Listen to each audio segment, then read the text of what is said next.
welcome to the latest episode of the Lisa Pezik Show. Yes, I shouted that in an excited way at you today. Hopefully you didn't have your volume cranked on 10 or whatever number your volume can go to, because this is the 200th episode. Oh my goodness. And I could not have a better guest on. Now, if you've been around, you've seen that normally I do a lot of solo shows, and then every once in a while I'll bring in some guests. But recently I've just been connected to so many fabulous people that when I meet them and I have a connection, I'm like, oh my goodness, you need to come and serve my community. Please come on my show. And that's what happened with Michelle McGlade, who I have here today. Michelle, welcome. Thank you so much for having me on the show. Oh my goodness. So Michelle and I met through a women connecting community called the Dames. And it's just this amazing, this group that leads with generosity. And you have to get to know each other to know how you can generously give and receive and support each other. And Michelle and I got talking, and we were talking about all the ways that we hold ourselves back. And how sometimes we know what we need to do, but then we get stuck. It's like our brain is like, yes, I understand, but I kind of don't understand because I'm still not taking action. And this is not, people who are sitting on the couch, like can't get out of bed. I'm talking about high performing people who are achieving, who are working their purpose and their plan. And that's where today we want to talk about, why do we hide? Why do we get stuck? Why do we doubt ourselves and our abilities when all the proof is in the pudding that we are capable and we can do it? So Michelle, let me tell them about you. Best-selling author, podcast creator, and speaker, right? Award-winning CEO, and leveraged 25 plus years experience to build 3 successful enterprises and coached hundreds of leaders in building, scaling, or exiting their business. The Modern Leaders Maven. Ooh, we're going to dive into that. I love that. Like, that's just the Modern Leaders Maven. Woo! Michelle believes success is an inside-out game, and leadership of self is the key to building teams and unlocking your next level of growth in business and life. Michelle's work has been featured by Microsoft, Thrive Global, Minneapolis St. Paul Magazine, and beyond, and she's slayed the stage. Of course, as a Maven, you have slayed the stage at organizations such as Autodesk, Glad, hopefully I said that right, and Deluxe Financial Services. All right, sister, let's dig in. Was there a time where you were hiding in your life? Is that how you got into this work, or where did this come from? I'm going right there. Oh my gosh. Okay, so here's the story. Yes. There's the answer. Now here's the backstory. So I didn't realize it, but last year, as we know, was a year like that just shook us all to the boots, and same for me. And so I was on a podcast journey with my show and taking a little break. I don't know if you do that, and rethinking strategy. What are we doing next? Like, who is going to be on the interview list? And I had this tap on the shoulder. I'm getting the chills already, like that intuitive hit. Do you know what I'm talking about? I do. Yep. The voice, and like the one that you want to like not listen to or keep hustling and just go, yeah, to that, yeah, to that. Well, for some reason, I leaned in, and the voice said to me, Michelle, I think you're hiding. I think you're using your show and interviewing amazing leaders to hide from the fact that you need to be that leader and step out front. And I was like, holy F. I think there might be something here. And that's where the hiding language started for me. And when I went on a 6-month journey of actual research with other high performers, and of course, at first started to uncover for myself, wow, I've not just been hiding. I have a lifetime of hiding. lifetime. Whoa. So I am not only an expert in hiding because of the research I've done, but because what I've been able to unpack for myself. Whoa. And that's the best, well, in my opinion, that's one of the best kinds of leaders. Those that know the research and have, done their due diligence and done their work, but then also have that personal experience with it. Because sometimes, people, they can speak about it because they've read about it. They've read about it and they're taking in that information and they're like collecting notes and interviewing people. But then there's just that gut, like you said, that gut feeling or that intuitive hit that you're like, I can speak about this on such a deeper level because I was the one doing it. So many times, like, more than anyone. I mean, I really feel that way, but the more I get out and share this message, the more I realize, I mean, we're all doing it. What I like to say is 100% of us are hiding our humanity from other humans. This has come up in the research and I see it all over people now. It's kind of like when you first buy the Volkswagen, nobody has it. And then all of a sudden everybody has it, Yeah. What do you mean? Like break that down for me for those going, what does she mean we're hiding our humanity? What do you mean by that? Yeah. So one of the questions I was looking to answer is, what is it? If we're hiding, what is it are we hiding? Now, the list is long, but some of the top things that came up for the high performers that I was talking to were hiding opinions, hiding our spirituality or lack of or shift in spirituality, hiding our bodies, really top of mind, specifically for women at all stages, hiding our success for high performers specifically and failures, hiding our money situation, making a lot of money, not making enough money, or both at different stages of life. And the list goes on and on. But I'll tell you, I love to just say the punchline up front. I was hiding this information. Like I sat on it for a long time. And as soon as I would lean in, I would lean back. I would lean in and I would lean back. And I just thought, do people really want to hear this from me? Like, I've been paid great amounts of money for my strategic mind. I've invested hundreds of thousands of dollars in my intellectual capital. Is this what people really want to hear from me? And what got me fired up and what gets my body and everything firing on all cylinders is the fact that in my research, I learned that 2 out of 3 people in my research reported that they were not only hiding in all these ways, but hiding their true brilliance, their true magic, and their voice from the world. And I was like, oh my God, that's me. And I thought I was the only one. And 2 out of 3 people, I mean, this gets me teary-eyed, sorry. Gets me emotional, which is one of the things I like to hide. So I'll lean into that, the tears and everything. Please. I just thought that is not right. That is not right. And I need to let people know about this. And so when I say 100% are hiding their humanity, I literally mean holding back their emotions, their opinions, their bodies, their success and failure, all aspects of themselves, which make them human, Lisa. That's what makes us human. So 100% of us are hiding aspects of what make us human from other humans. That word brilliance. I bet so many people think maybe I don't even have brilliance. Or I have it because I'm really good at this. I've been paid, like you said, I've been paid to do this. I have a track record that I'm good at this. But what really kind of pokes me is this, like you said. That little nudge inside.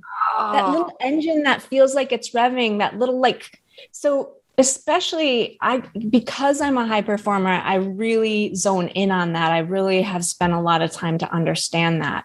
And for whatever reason, it serves us very well to start that path of high performance. We receive something really amazing from that. The attention we're not getting at home, the love that we're seeking that that didn't come in the shape or form that we needed as a young child.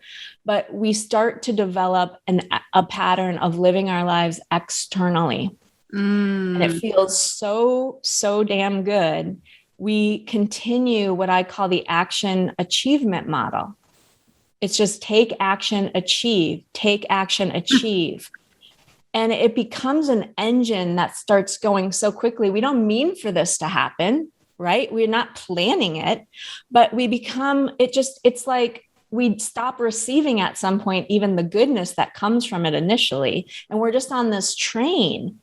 It's the workaholism, the overworking, the always taking on another project. But for that to work long term, we have to shut off our feelings. We have to put them down in somewhere tight and deep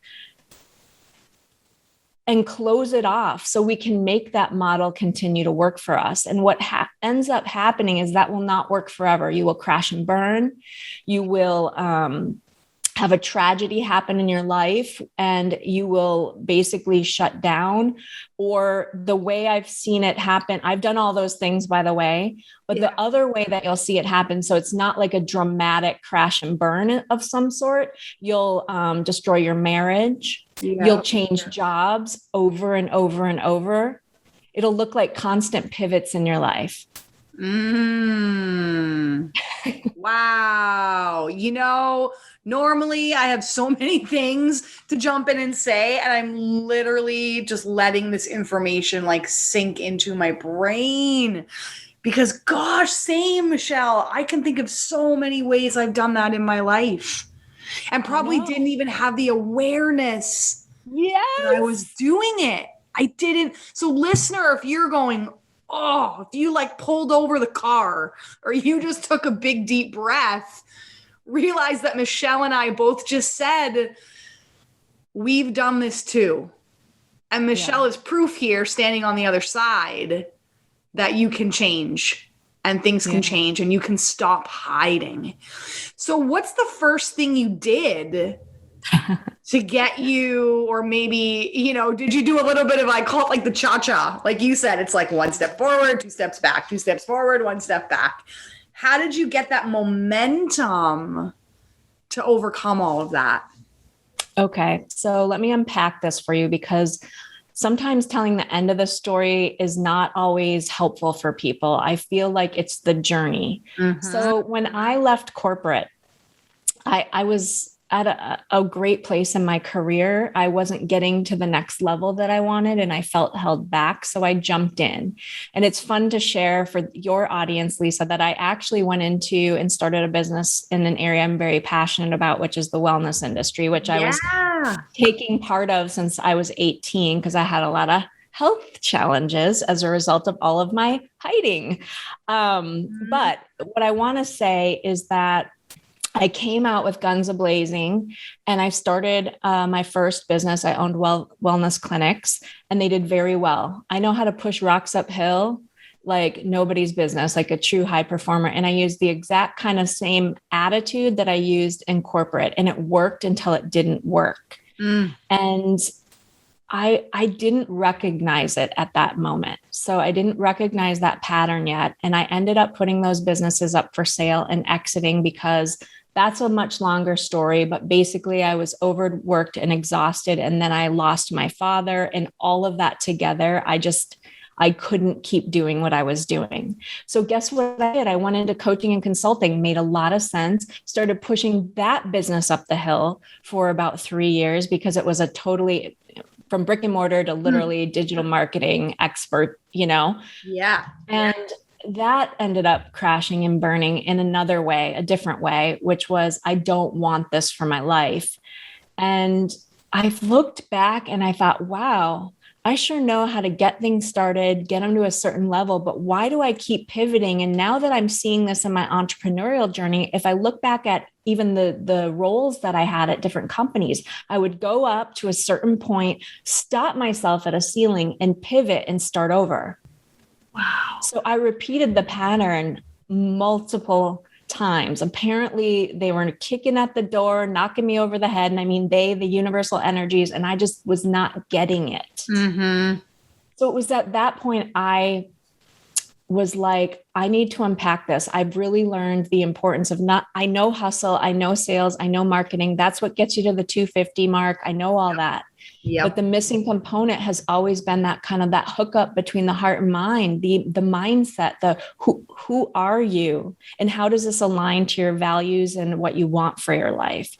So it took me quite a bit to get there, but that's when I started going on this internal journey. I always had the internal aspects to me. I just I kept them separate. I didn't allow them to merge. And as an entrepreneur, you have to allow those to merge. I think in corporate, you can hide. I think you can stay in hiding. Yeah. But in your own business, you can't. It's just, you come face to face with it. So I was following the gurus. I had already been making investments in masterminds and business coaches, but now I was investing in coaches who could serve me in the internal game of success. Yeah. And I know this is long, but I'm almost there to the point of your question, which is they would get me into a place of feeling aware. They would get me into a place of feeling expansive. But what is missing, in my opinion, in that transformational industry as a whole and professional development is, yes, they get you expansive. They get you seeing possibilities. They get you more self-aware, but they never teach you, like the hermit crab, to literally come out of your shell, be completely naked, and move into a bigger shell. Mm-hmm. And so that is what I had to start unpacking with the topic of hiding. And that is what led me to see what I had been doing differently. That was your question. What was so different that now, Michelle, you're able to articulate it in this way, actually make a transformation that is lasting, even though I'm still on my own journey. This is a forever journey. Yes. But to get into a place where you can sit back, observe yourself without judgment. Right? That's the question. I have the answer. Does everybody want to know what it is? Okay. So it has to do, and this goes back to my wellness roots. So a shout out to everyone listening. We are important players. And it goes to what I call the internal navigation system. If you're not nourishing that part of you, if you're not investing in the aspects of what's going on within yourself, you all day long can hear the information. And from me, it's about hiding. I come from that angle. From others, it's a different message. You can hear all that information all day long, nod your head, but you will never make a shift because you will still carry around the armor. You'll take the information, but you won't let it through into your heart, into the space where those things that you've been stuffing down need to start unpacking and letting the layers of the onion peel away so that the full expression of who you are can rise to the surface. You'll walk around nodding your head as a great expert in all of these areas, but you will never unleash the power that you have inside of you. You won't let it out for fear, great fears.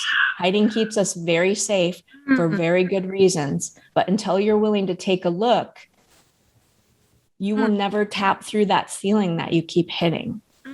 I remember when I was healing from like childhood traumas and things. And I remember it wasn't until I worked with a healer and they were like, get angry. They were like, have at it. They were like, go nuts. They were like, punch this if you want to, scream at the top of your lungs. And I can remember that feeling of release. And it had felt like decades of anger just like, or like a volcano, right? Yeah. But we're afraid, like you said, we're afraid to tap into those human emotions that we go through when something beautiful that is ours, that bigger shell, I love that analogy, is there for us. But we got to release and let go of the grief and the anger and the shame and all of those things. But like you said, it's scary to go there because maybe you're releasing emotions and things you've never released. You're sharing things about yourself you've never shared. You're talking about things. And you said, yeah. Well, here's the thing. Especially, I don't know if any of you can relate that are listening, but I'm a chameleon. And a lot of high performers they start to understand who they need to be depending on where they are. So I want to give a nod to everybody to say this is way more complex than holding your feelings in. You weave this web that is so difficult initially to see because you're doing you're engaging different patterns depending on where you are. And then you're on the train, especially high performers, we're on the train of success. We are working so hard. This is how we tell stories, right? Oh, I'm just working so hard. I'm too busy. I'm too tired. It's easier for Lisa. It's easier for Michelle. And we just weave these stories that become like little mantras in our daily lives. And all of those things create a puzzle that makes it so difficult to see what you're doing to yourself. So that's why you can have the intellectual awareness, but you cannot begin to get yourself into a place to unpack it. You have to, listen, we're all in the wellness space. I've been literally in the wellness space since I was 18. I had fibro. And so I've been on that train and on that journey a long time, but I am going to raise my hand and say I'd never engaged in meditation until last year. And it became a tool that really helped to unlock, right? We walk around like from the head up, it doesn't matter. People in the wellness industry do this too. That's, we're not perfect. We're humans. But until you can get literally connected with your body, I believe, because I have a background in Eastern medicine, is that our body is a communication tool. It will tell you everything you need to hear and where to go to start unpacking. But until you're in that space, you're not going to be able, you can hear all this stuff about the ways we hide, how we do it, where we do it. I can give you all the answers to the questions, but you're not going to be able to integrate it and make a change until you get back into yourself.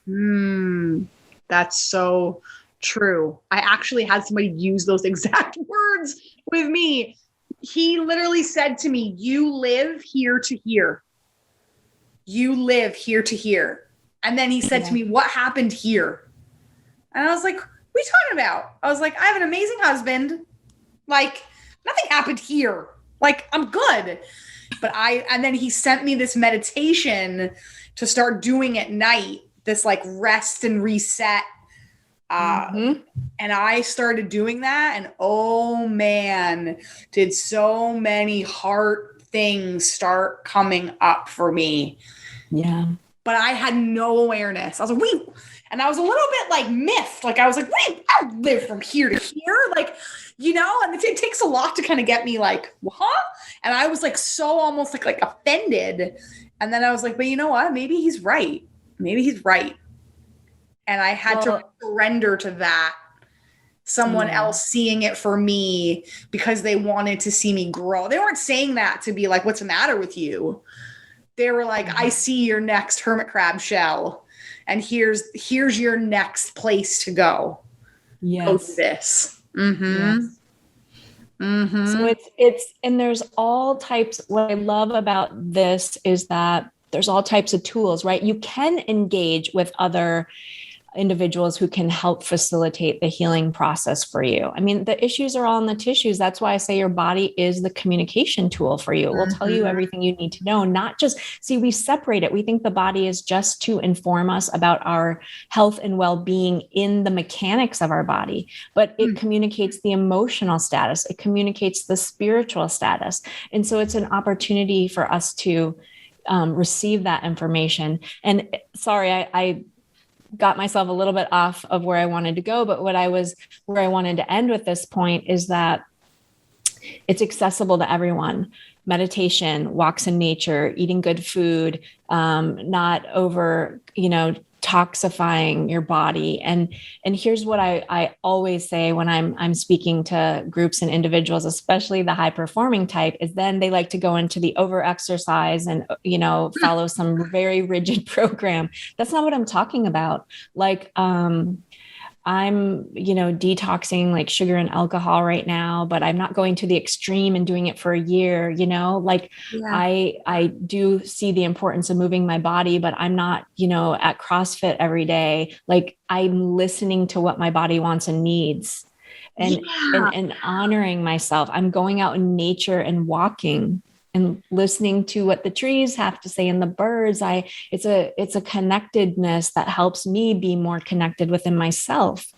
Yeah. So this is not a message to go out and hardcore this. It's about people want balance. Balance is a concept of finding what feels right for you in the present moment. It's not about thinking of the past or the future where you want to go. It's about finding in the present moment. All these things are accessible to you, but you won't take the time to be there. Yeah. Do you think, oh my God, yes. Do you think there's a lot of misinformation out there? Like when you were saying, don't go rogue on your body. And like, I'm thinking about a certain program. I won't name it because I don't want to offend the creator of it, because I'm sure there was great intent behind it. But there's a program that everyone's jumping on the bandwagon that's described as a mindset program. And it's got all. I know exactly what you know what I'm talking about. Actually, so I think if we're talking about the same one, which is 75 hard, yes. Yeah. Not knocking 75 hard creator. No, I came to really love Andy and his program, but I would caution the way that people are adopting it. So he's got a real push. He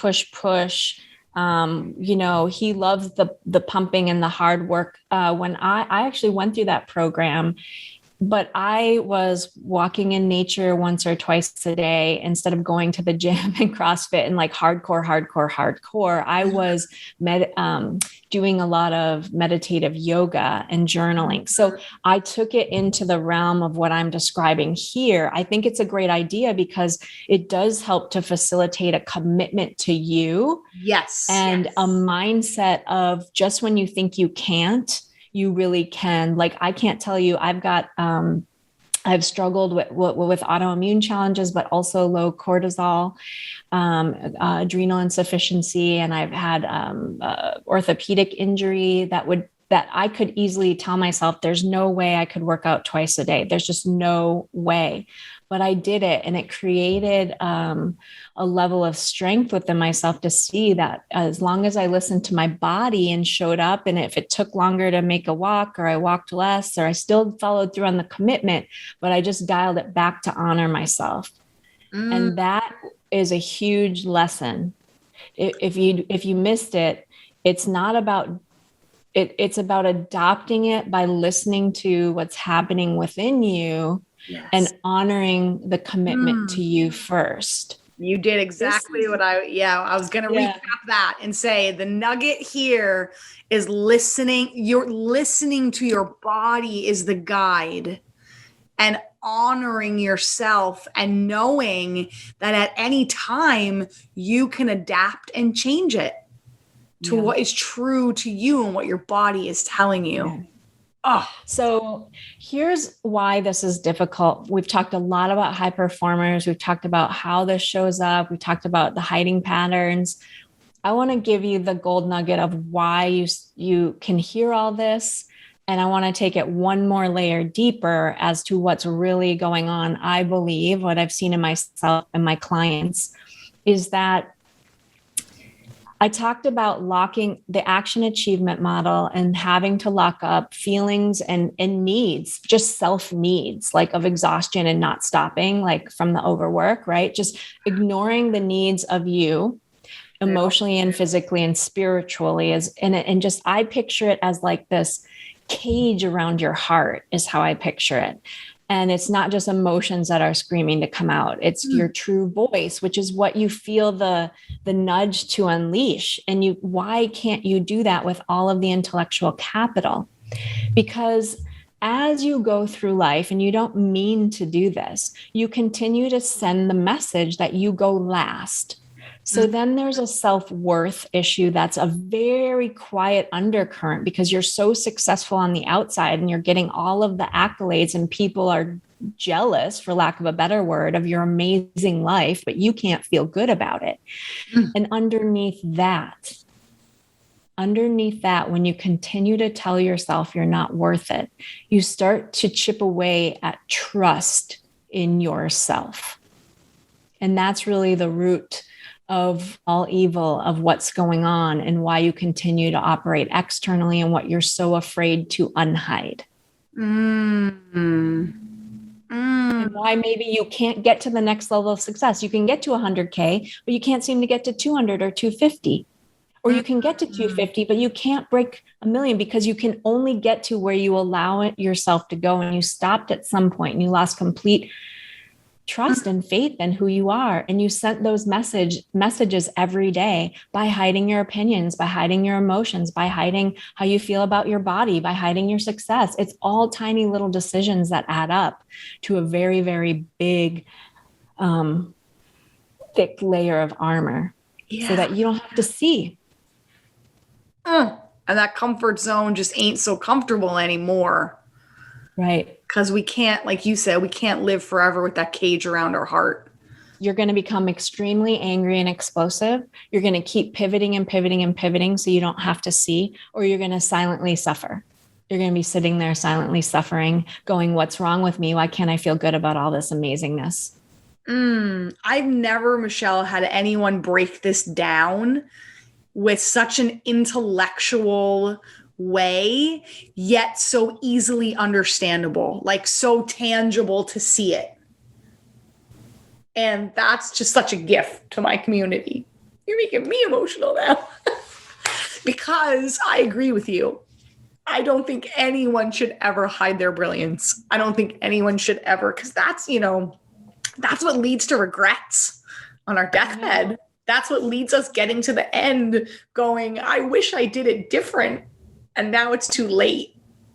So if this podcast can inspire people to look at the way they're treating themselves, what they're doing every day to their body, what they're saying to themselves on the inside, the choices that they're making, and knowing that they don't have to figure it out on their own. And kudos to you, Michelle, for having the courage to step into this work, because you have to have the vulnerability in your own life. You know, all those buzzwords, authenticity, vulnerability, you know, all these things that people are saying, be vulnerable and be authentic. And, you know, man, did this podcast just like bust that down in the most easiest, digestible, but a way that makes you want to take action, not just because someone's telling you be vulnerable and be authentic. Right. Because you can see the true connection of when you allow yourself to do that, where your life is going to go, or where your life isn't going to go if you don't make a change. So thank you for that beautiful gift. And you've got, speaking of gifts, are you hiding your magic? 2 out of 3 high performing when report. Yes. 2 out of 3 high performing. Does that mean 2 out of 3 high performing people are hiding their magic? Yes. That's what my research shows. Wow. So this quiz I'm going to put the link in the show notes. I'm going to put all of Michelle's links in the show notes, because if you have a podcast, have her on it. If you have a summit or you've got a big speaking event or something coming up, have her on it. If you need help with anything that you heard, my goodness, please, this is the nudge, that voice that you heard. I have a feeling this podcast is going to be that voice that someone who needs to hear this message has now heard it. So I'm going to put unhideyourmagicquiz.com in the notes, all your information, Michelle, in the notes. And I don't think I've ever been left almost speechless on a podcast. And that was this one. It was so beautiful just to let you be in your magic and share your gifts and explain so well. So that was such a gift to me and my audience. Thank you so much, Michelle. Thank you for creating space for me to share. And listener, thank you for allowing yourself to be here and be present and take this in and maybe just sit with it. You know, again, as high performers, we want to go and we want to take action and tell me the first thing and what do I need to go do and let me get my notebook and just listen, and then maybe go for a walk, or just listen and take a nap and just be still and just sit with it and see what comes up for you. Thank you so much for being here, and we'll see you next time on the Lisa Pezik Show.